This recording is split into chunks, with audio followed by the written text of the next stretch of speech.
Hi, folks. Hi there. It's Becky with New Hampshire Audubon, just getting set up for Facebook Live. Um, so let me see if I can get my technology working here. Hope you can join me. And if you're there and can see me and hear me, please let me know. Let's see. There we go. Okay, just about there. All right. Hey, looks like I can see myself. So, and I see Bill, Peter, two others watching. Great. Okay. Thanks for joining me. It's Becky with New Hampshire Audubon, and here to talk about birds and nature and to answer any questions that you might have. So if you're seeing something you've got a question about, or just something you want to share, please don't hesitate to post something in the comments. And you can also always message us on Facebook or send an email to birdsetc@nhaudubon.org if you've got a question. Well, and hi, Valerie. Thanks for joining me, and thanks for letting me know that you see me. Okay, great. I think we're working. I can see comments on my phone. And so I'm going to ask anybody who's watching to see if they can guess what bird I'm going to talk about, because I dressed for the bird today. Anybody want to make a guess? Uh, there are only a couple of options in New Hampshire that would fit what I'm wearing today. Um, and there's a reason I wanted to chat about them. Any guesses yet?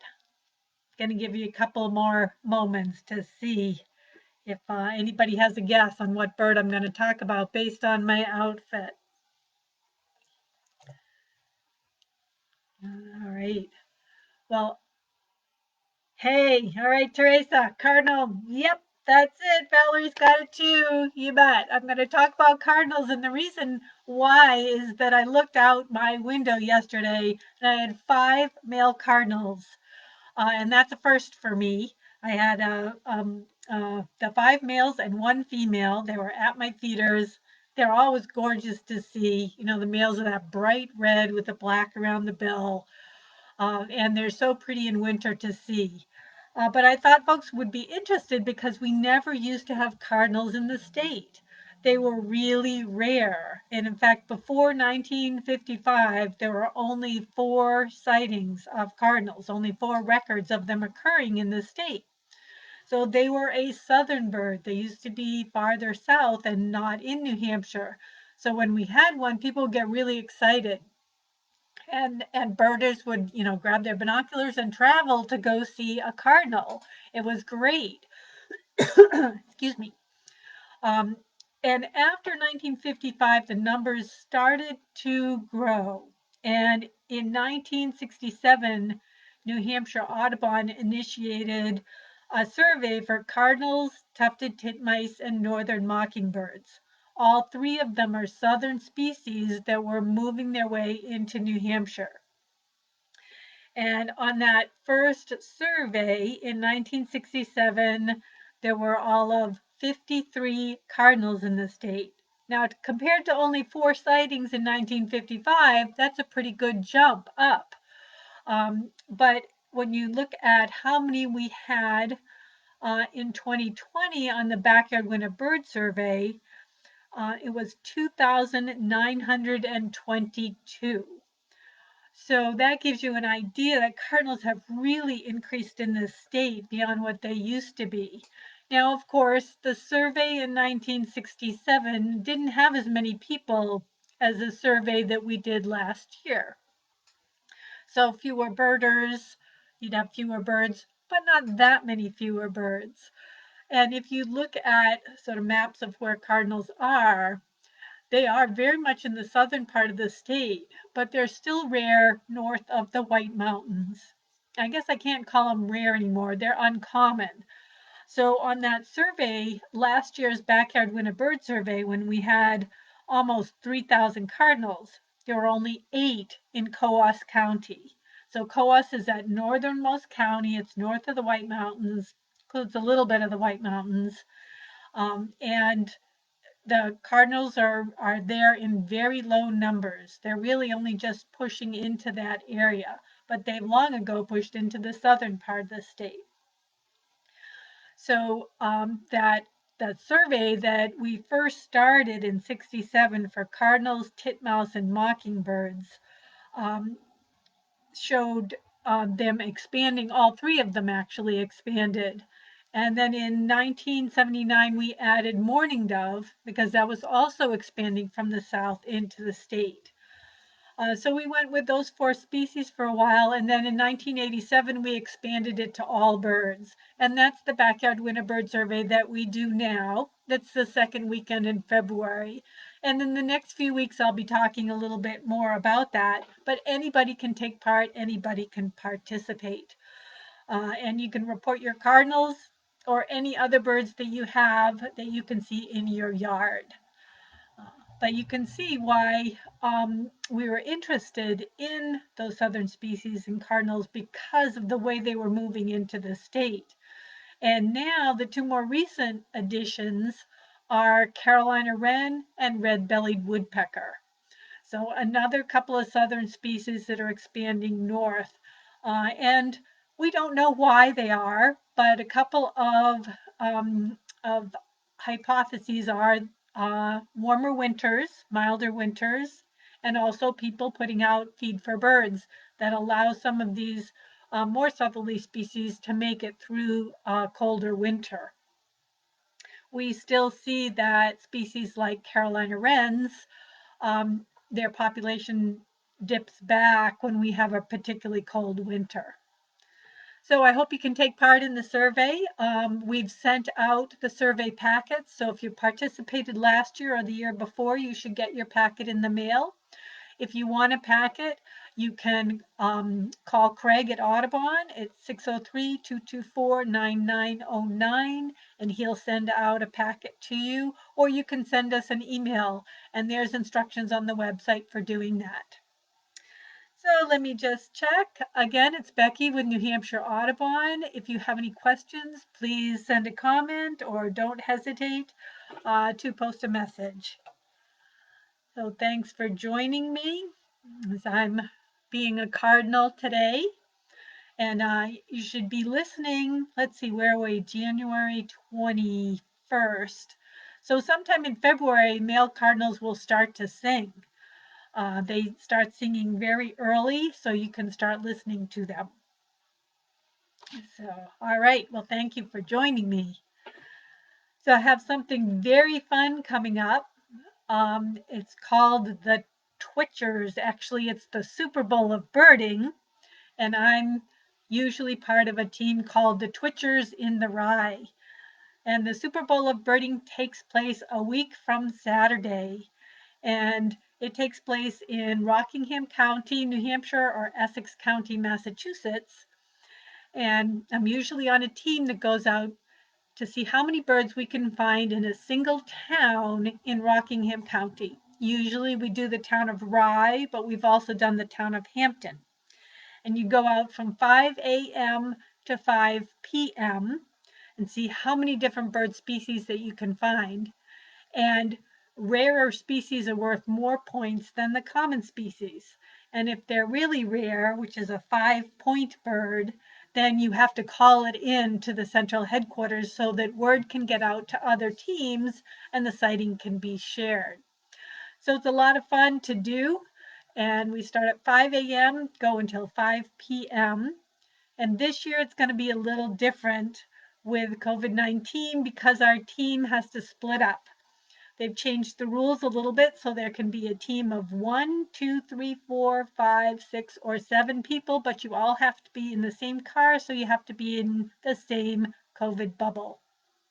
So I'm actually going to be a team of 1, and I'll be in Seabrook, New Hampshire.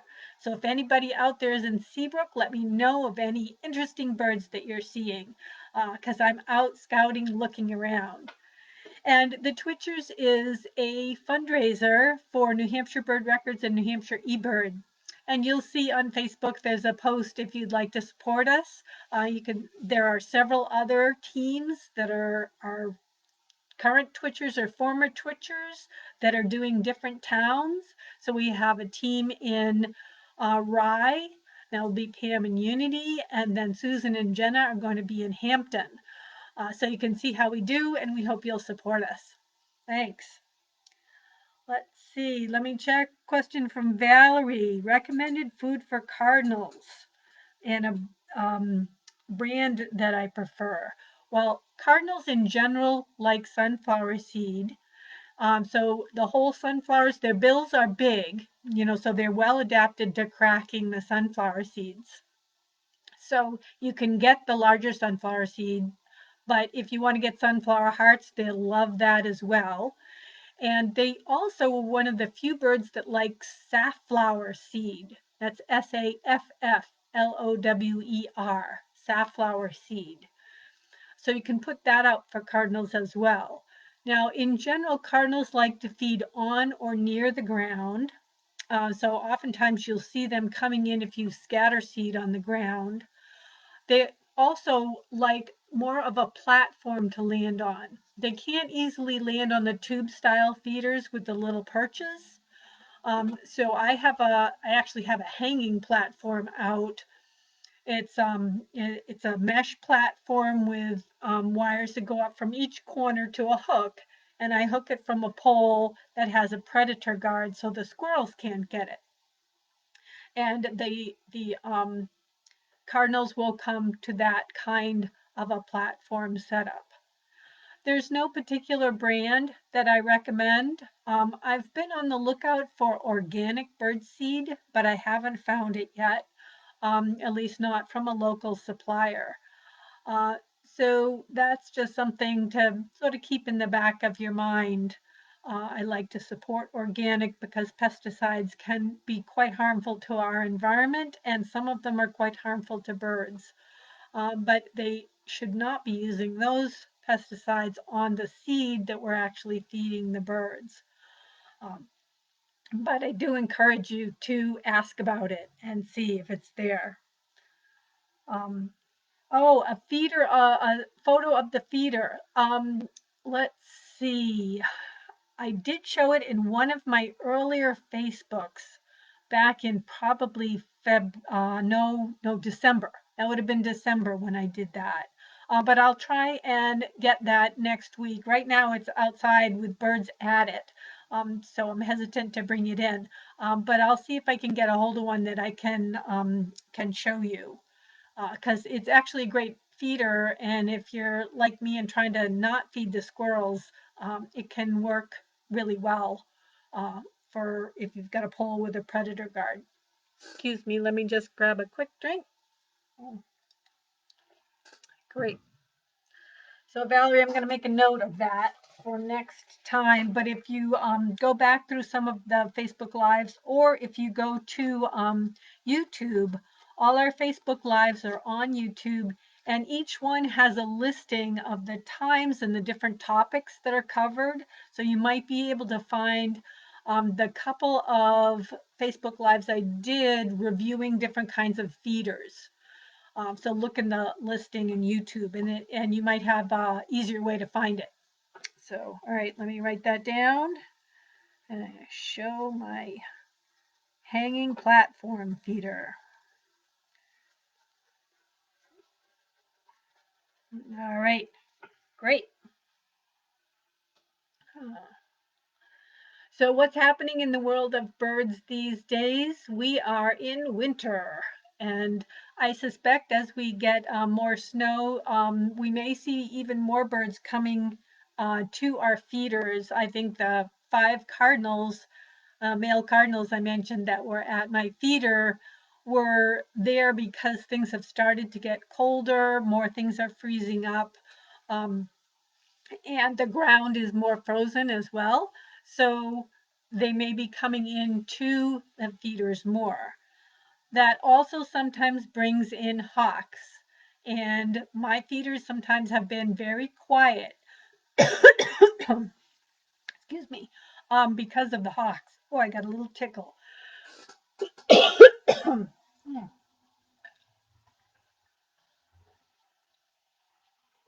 I don't know if that will do it or not. Let's see. But what you might find sometimes is that you have really busy feeders, and then a hawk comes through, and all of a sudden your feeders get quiet. And I think I think the birds move around when there are hawks at a particular neighborhood.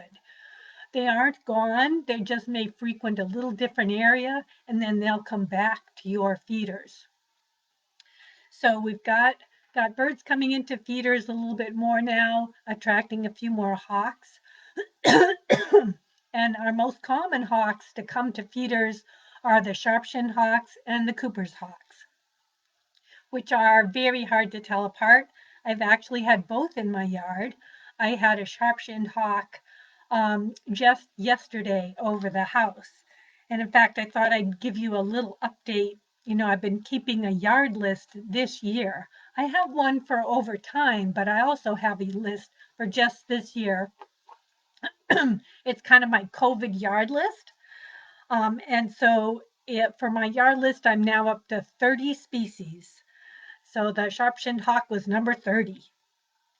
And probably the most unusual bird I've had in my yard so far is the clay-colored sparrow.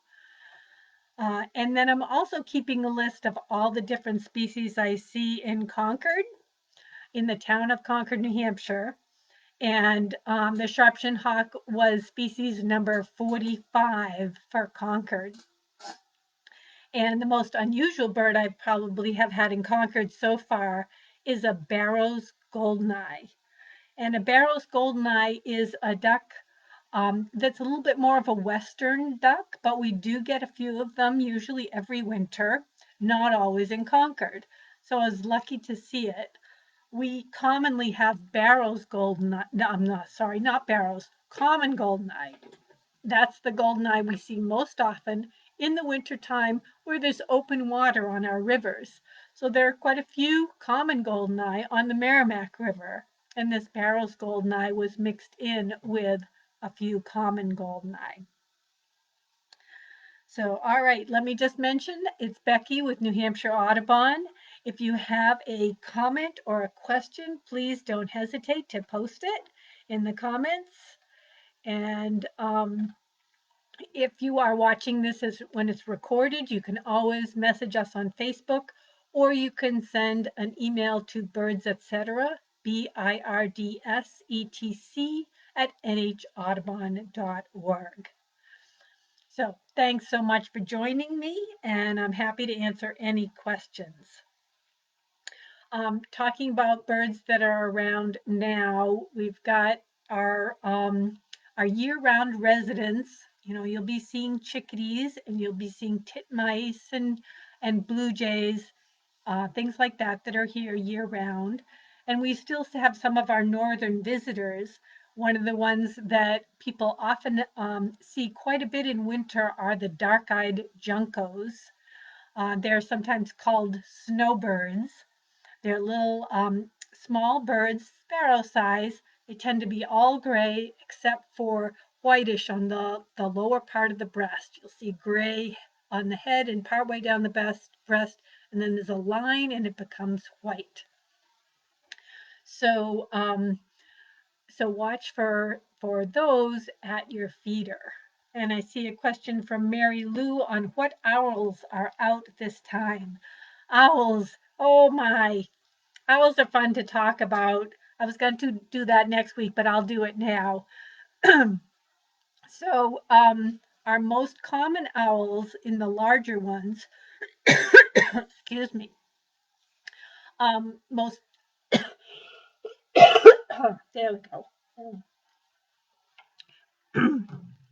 Our most common larger owls are barred owls and great horned owls. Now, they are year-round residents, so they're here year-round. You can hear them most in the springtime calling, but great horned owls start nesting in the winter. They could even be nesting now. So you might hear them calling now, and they have a call that's a whoo, whoo, whoo, whoo. Oh, I'm sorry. That's the barred owl. I started doing the who cooks for you. The great horned owl is the whoo, whoo, whoo, whoo, whoo, whoo, whoo, whoo. That's the great horned owl. The barred owl is the who cooks for you. Whoo, whoo, whoo, whoo, whoo, whoo, whoo, whoo. Who cooks for you? Who cooks for you all? And both of them can be seen and heard. Barred owls don't nest as early as the great horns, so they tend to start calling a little bit later. And the great horned owls have yellow eyes and tufts on their head, and the barred owls have brown eyes. They have a whitish breast with some brown streaks. But the barred owls feed on small rodents, so sometimes they're along roadsides. And if you see them in your headlights at night, the breast looks all white. It can be mistaken for a snowy owl, but the snowy owls are unlikely to be along roadsides. So I just mentioned another one of the large owls you could potentially see in New Hampshire, the snowy owl, but there aren't very many around this winter. We've just had our very first sighting in 2021 at the New Hampshire coast, and that's the most likely place to see a snowy owl is along the coast. But I'm not expecting a lot this year. Usually, if we're going to have a good eruption of snowy owls, we start seeing them in November and December. So another couple of owls that are around uh, are the smaller owls. One is the Eastern Screech Owl. It has little tufts on its head, and it's pretty much found only in the southern part of the state, most common in the southeastern part of the state. And although they're named screech owls, they don't screech. And I'm working on trying to imitate their call because when I do the Superbowl of Birding, I do owling from 5 a.m. to until light. And we can't use tapes or recorded things. So I have to try and make their call. And they have kind of a ooh, ooh, ooh, that's a very poor imitation of the screech owl call. And then the other small owl that we get is the saw-whet owl. And sometimes they migrate out of the state in the wintertime. Sometimes they migrate from farther north to our state in the wintertime. And sometimes they're just moving through. But they do breed. Some of them do breed in the state. They aren't really calling yet. I'd expect them to start calling in March. And they have a call that sounds like a large piece of machinery backing up.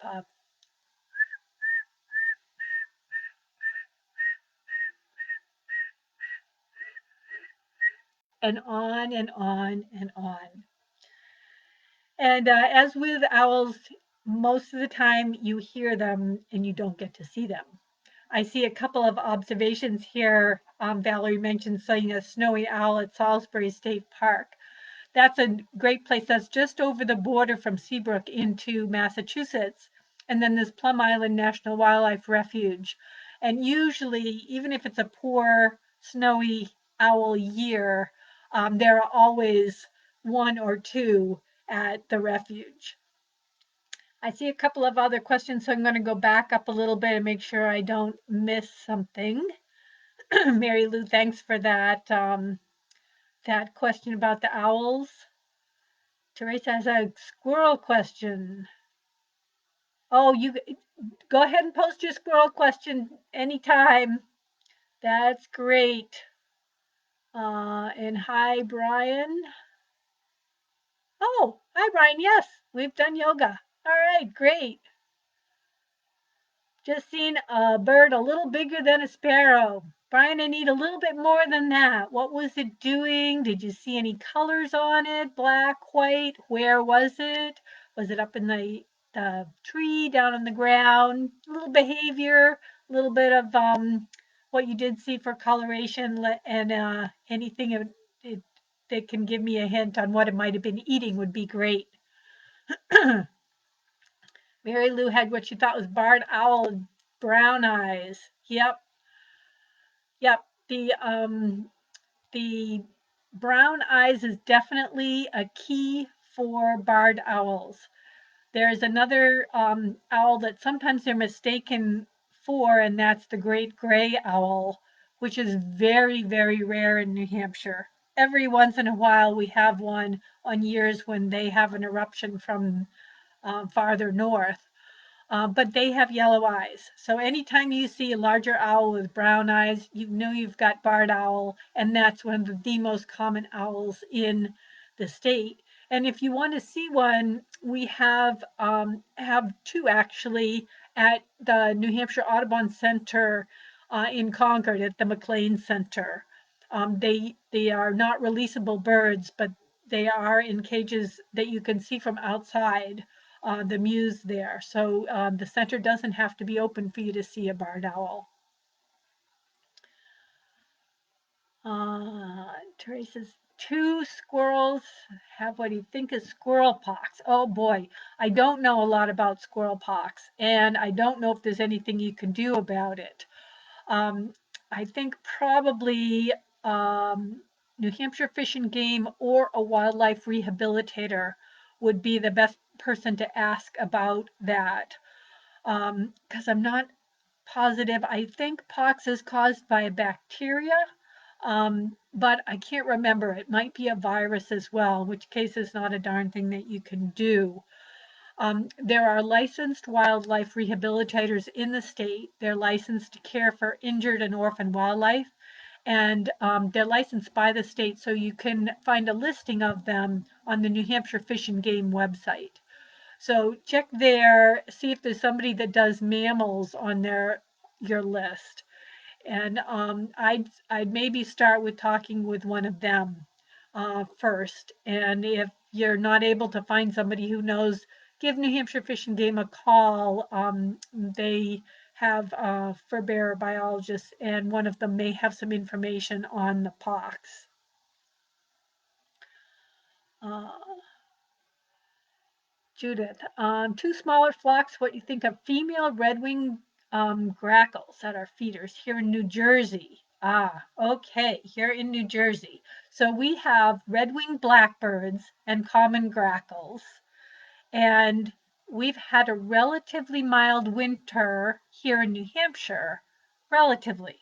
We got a huge snowstorm with a couple of feet of snow, but then it melted and we've had rain.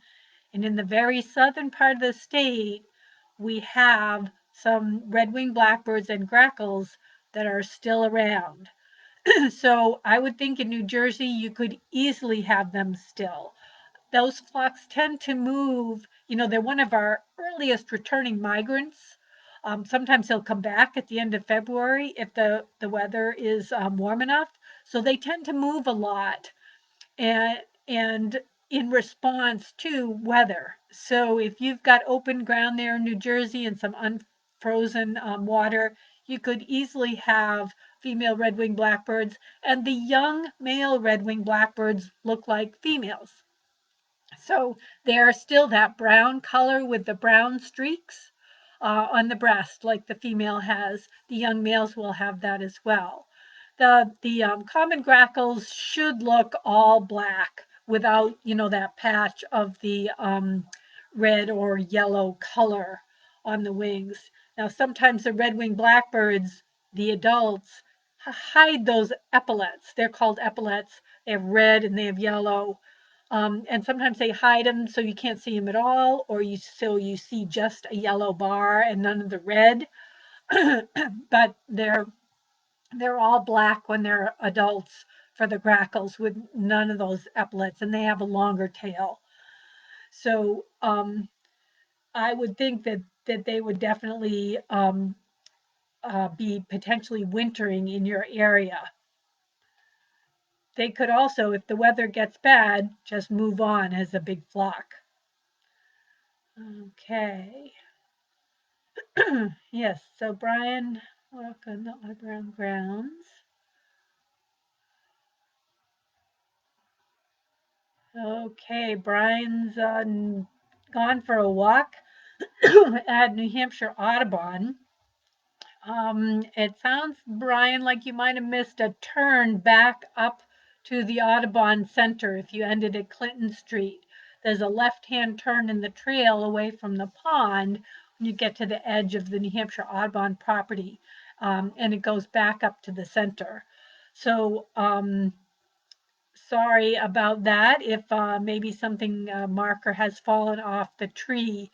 But it's right by where you go out to the pond on one of the platforms. There's a little viewing platform there at the pond, and that's where the trail turns back up towards the center. All right, I'm just checking. Oh, Teresa emailed Fish and Game. Yeah, try a rehabber, see what happens with that. Tail faded squirrels eat off of. Mostly brown, larger stripes. So a sort of sparrow-sized bird that's brown with streaks could be a few different things, but the most common one that comes to mind for this time of year would be house finch. That would match that description. It's brown on the back, lightish on the breast with brown streaks. Song sparrow also looks like that, but they're much less common in the winter. Usually they migrate out of the area. I haven't seen my song sparrow in probably a month and a half. But there are a few song sparrows around, so it's possible. So both of those would be a couple of possibilities for that. Maybe last grape. Ah, yes. All right. We had to search for two. Yeah. Just checking on what these our other comments are here. This link. Oh, good. Judith, thank you for posting that link to the wildlife rehabilitators. That's really helpful. Thanks for doing that. That was fairly confident. Regular street shoes, the trails these days, not just Audubon trails, but other places that I've been, they can get packed down and pretty icy now. So you might want some grippers. I was at Sewell's Falls in Concord. That was packed down and icy and very slick and slippery. So you definitely want to be prepared for those kind of conditions at Audubon trails and at any trails right now. So thank you. All right, just checking my phone to see if we've got any other messages that I need to check up on. Sometimes they come through on my computer and sometimes they don't. Let's see. So the other blackbird that I should mention that is around in huge numbers these days is the European starling. And they're sometimes mistaken for red-winged blackbirds and grackles. And I don't know if you've ever seen online, there's a starling murmuration video it's not taken in the US, I think it's taken in Europe. Starlings are native to Europe. They were introduced here, but they form big flocks, and this is they're called a murmuration, and they're just swooping around. It's really spectacular. But if you're in downtown Concord right now, you will see large flocks of starlings, and they'll feed on fruit. They'll go to fruit trees. So the other day, actually just yesterday, at a fruit tree right across the street from my house, there were starlings feeding in it and robins feeding in it and a pine grosbeak sitting up high. All three of those feed on fruit. I'd be very surprised to have grackles eating grapes. I don't think of them as doing that, but I would definitely think of starlings as doing that. But anytime that you have a bird that you would like to get identified and can take a picture of it, don't hesitate to send it along to New Hampshire Audubon. As I mentioned, you can message us on Facebook or you can send an email to birdsetc, BIRDSETC @NHAudubon.org. So thank you very much for joining me today. I'm going to wrap it up. Does anybody have any last questions? Oh, I see Mary Lou's got a question. Northern flicker is similar to another woodpecker. What do they like to nest in? All right, flickers. Flickers are somewhat similar to red-bellied woodpeckers. I was going to do a little woodpeckers today, but we got off on owls, so that'll have to happen next time. And flickers do nest in cavities, and they will use houses, but bird houses. But speaking of starlings, starlings and flickers compete, and starlings will usually outcompete flickers for a nest hole.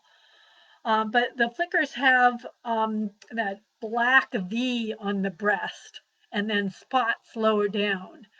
And they usually are leaving the state for the winter time.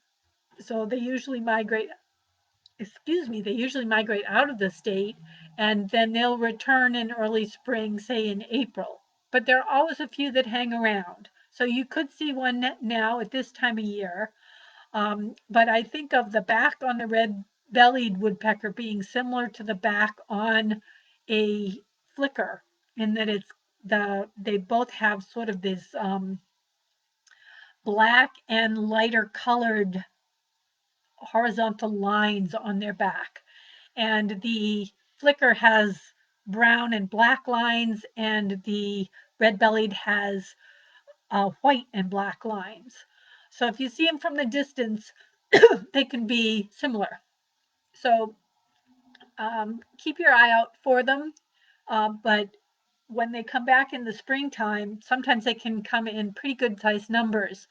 And I had a video of flickers. I had, I think, maybe 15 flickers in a field this past, was it spring or fall? Gosh, I can't even remember now. But it was during migration. And it's posted on New Hampshire Audubon's YouTube channel if you want to take a look at that. So, all right. Well, thank you all for joining me. It's great to have your questions and comments. Oh, I see I missed a question from Teresa. Bluebirds stayed around. It's possible they raise two sets of kids?